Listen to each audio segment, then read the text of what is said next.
F x को लिखेंगे तो एफ एक्स कितना है ई का पावर एक्स बराबर अपर माइनस लोअर, तो माइनस माइनस प्लस ये कितना हो गया 2। उसके बाद लिखेंगे फ्रॉम डिफिनीशन, एक्स्ट्रा मत बोलिए, फ्रॉम डिफिनीशन तो परिभाषा से लिखेंगे -1 से +1 f x into d x बराबर limit h tends to 0 h f a का मतलब लोअर लिमिट कितना है -1 f -1 plus f -1 plus h plus h f -1 plus 2h plus dot dot dot plus f -1 प्लस n -1 इंटू h। ठीक है, definition लिख दिए। अब इसके बाद देखिए -1 से +1 एफ एक्स का मतलब e का power x into d x बराबर लिमिट h टेंस टू 0 जी सर h। अब ध्यान दीजिए यहाँ पर f के जो कोष्ठ में है वह e के पावर में है, तो अब जहाँ जहाँ f का कोष्ठ होगा वह e का पावर में चला जाएगा। तो e का पावर -1 प्लस e का power -1 plus h plus e का पावर -1 प्लस 2h और plus dot dot dot plus e का पावर -1 प्लस n -1 इंटू h। कोई दिक्कत? e का पावर सब हो गया। जो सबको ना लिख अब रहे देखिए। हैं डाउन कर दो limit h tends to 0 h। अब ध्यान दीजिए e का पावर -1 प्लस ये जो लिखा हुआ है e का पावर -1 प्लस h, इसको ऐसे लिख सकते हैं e का पावर -1 इंटू e का पावर h। यस सर देखिए बेस समान अगर हो तो गुना में पावर जुट जाता है, तो e का पावर -1 इंटू e का पावर h को e का पावर -1 प्लस h लिख सकते हैं। तो इसको तोड़ के इतना कर दिया गया प्लस। उसी तरह अब यहाँ e का पावर -1 इंटू e का पावर 2h लिख सकते हैं plus dot dot dot plus e का पावर -1 इंटू e का पावर n -1 इंटू h लिख सकते हैं। सबको इंटू में कर दिया गया, सबका पावर जुट के फिर पहले वाला टर्म आ जाएगा। अब आगे बढ़ते हैं फिर limit h tends to 0 h। अब ध्यान दीजिए e का पावर -1 इसमें है, इसमें भी है, इसमें भी है, डॉट डॉट इसमें भी है, मतलब e का पावर -1 कॉमन हो जाएगा। तो e का पावर -1 कॉमन करेंगे तो यहाँ पर क्या बचेगा 1 प्लस इसमें क्या बचेगा e का पावर h प्लस इसमें क्या e बचेगा का power 2h plus dot dot dot plus इधर क्या बचेगा e का power n-1 into h। Okay जी सर। अब यहाँ से कुछ नया फार्मूला लगने वाला है, ध्यान दीजिएगा। कल आप लोग को एपीजीपी के बारे में कुछ बताए थे जी ठीक है। अब जो क्लास एब्सेंट थे उनको थोड़ा सा दिक्कत करेगा, लेकिन कोशिश हम करेंगे कि समझा दें। देखिए एपी जो होता है, एक मिनट, एपी पहचानने का तरीका है कि आगे वाला जो टर्म है उसमें से पीछे वाला टर्म घटाने पर अगर सेम संख्या बार बार रिपीट हो तो उसको बोलते हैं कि वह एपी में है।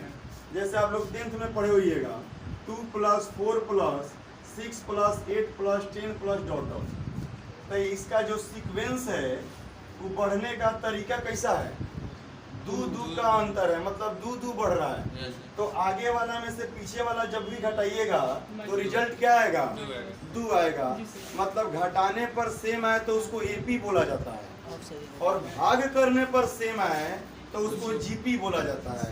जैसे जीपी में ऐसे होगा 2 + 4 + 8 + 16 + 32 + 64 + डॉट डॉट। इसमें देखिए 4/2 2, 8/4 2, 16/8 2, 32/16 2। बात समझ रहे ना।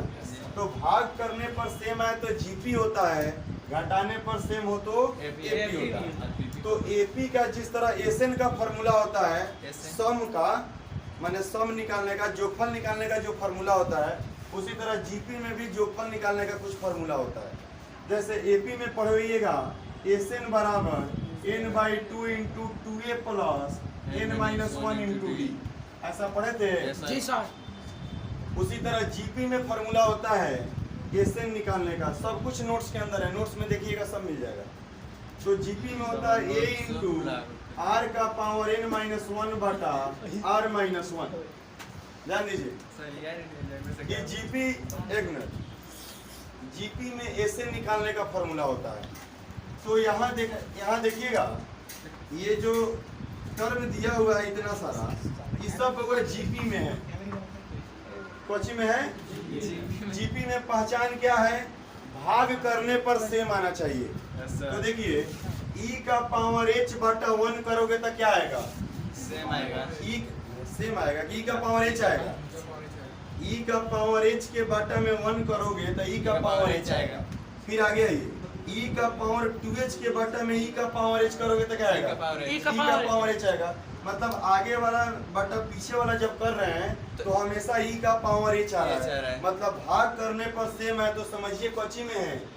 जीपी में। तो जीपी में ऐसे निकालने का एक फार्मूला होता है जिसमें a क्या है? तो a फर्स्ट टर्म है, पहला पद है, और r क्या है? तो r कॉमन रेशियो है।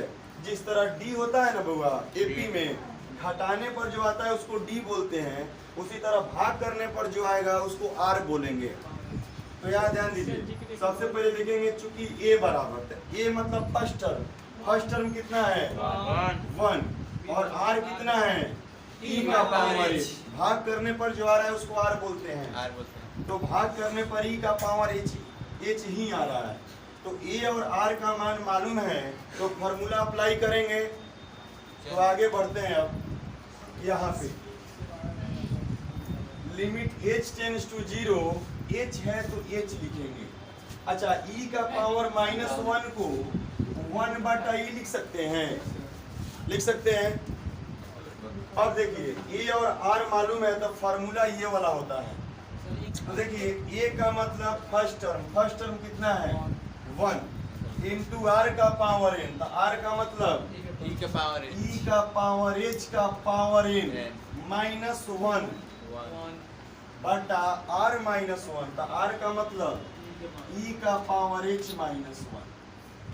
ओके, ये जीपी का फॉर्मूला लगा, इसको देखकर हमने AR निकाला और AR निकालने के बाद फार्मूला अप्लाई किए। अब इसके बाद बढ़ते हैं। देखिए 1 बाई ई कांस्टेंट है, इसको हम बाहर कर सकते हैं, लिमिट के बाहर कर दिए। लिमिट h टेंड्स टू 0, हाई h रहेगा e का पावर। देखिए e का पावर में h है और e का पावर में n भी है, तो ये पावर गुना हो जाएगा। e का पावर nh माइनस 1 बटा e का पावर h माइनस 1।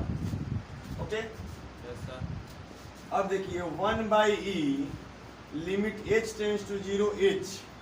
अब फिर एक फॉर्मूला लगने वाला है, डिफरेंशिएशन जब हम पढ़ाए थे उस समय बताए थे। जो नहीं पढ़ेंगे उनको दिक्कत करेगा, लेकिन फॉर्मूला बगल में लिख दे रहे हैं तो समझ में आ जाएगा। जैसे यहाँ देखिए बुआ, e का पावर x का फॉर्मूला होता है 1 plus x square by factorial 2 plus x cube by factorial 3 plus dot dot infinity. Continuity exercise जब पढ़ाए थे 5.1, तो उसमें ये बात बताए थे। नोट्स के अंदर जाके देखिएगा, ये मिल जाएगा, ये चीज बताया गया था। नहीं जानते हैं तो जान लीजिए और जाके नोट्स देखिएगा।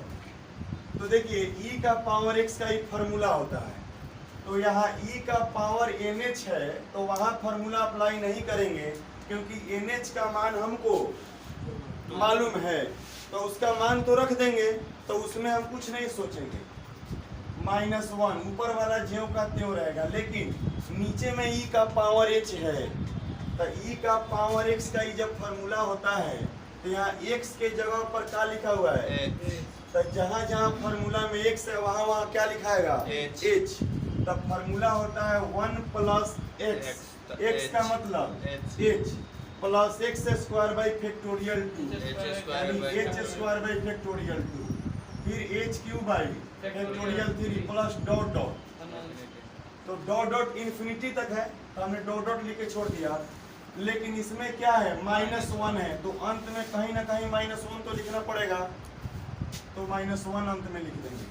अभी -1 से +1 कट जाएगा, 1/e limit h tends to 0 h e का पावर nh-1 बटा, अभी सब में कुछ कॉमन दिखाई दे रहा है क्या, h कॉमन है, h कॉमन कर दिए तो यहाँ पे 1, इसमें h by factorial 2, 2 go h में से एगो निकल गया तो एगो बचेगा, यहाँ 3 है तो उसमें से 2 गो बच गया, h square by factorial 3 dot dot.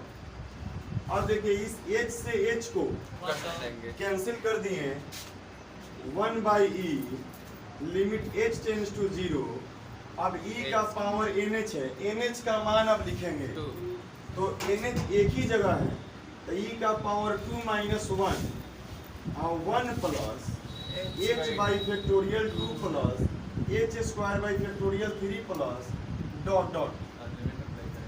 अब जब nh का मान लिख दिए तब लिमिट अप्लाई करेंगे, तो 1/e e का पावर 2 - 1, जब लिमिट अप्लाई करेंगे तो लिमिट का लिखना बंद कर देते हैं, h के जगह पर 0 अप्लाई करेंगे तो 1 प्लस 0 बटा फैक्टोरियल 2 0 बाई फैक्टोरियल 3, मतलब आगे सब 0 होने वाला है, तो 1/e e का पावर 2 - 1, सबको जोड़ेंगे तो क्या आएगा, 1 आएगा, तो e का पावर 2 - 1 और 1 में e से गिना होगा तो e, और यही आपका फाइनल रिजल्ट।